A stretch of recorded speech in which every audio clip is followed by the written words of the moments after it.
Сәлем баршаңызға, сіздермен Айгерім. Осыны өте дәмді, оңай және жеңіл салат дайындайтын боламыз. Видеоны соңына дейін көріп, менімен бірге болыңыздар. Тіркеліп, лайк басуды ұмытпаңыздар. Ең алдымен 200-300 грамм пекинский капустамызды осылай турап аламыз. Және 2 помидорымызды кубиктап тураймыз. 1 банка кукуруз керек болады. Барлығын осылай бір ыдысқа салып аламыз. Енді 2 головка чеснокты майонезге араластырамыз.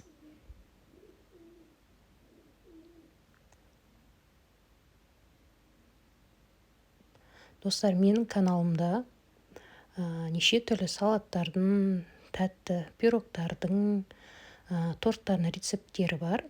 YouTube каналыма өтіп көрсеңіздер болады. Дәміне қарай шамалы тұз салдым. Енді жаңа майонезімізді салып, жақсылап тұрып араластырамыз.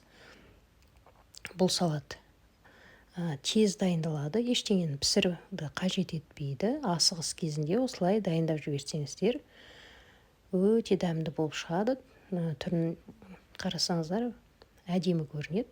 Менің салатым дайын. Көріп тұрғандарыңыздай. Тіркеліп, лайк басуды ұмытпаңыздар. Барлықтарыңызға ас болсын.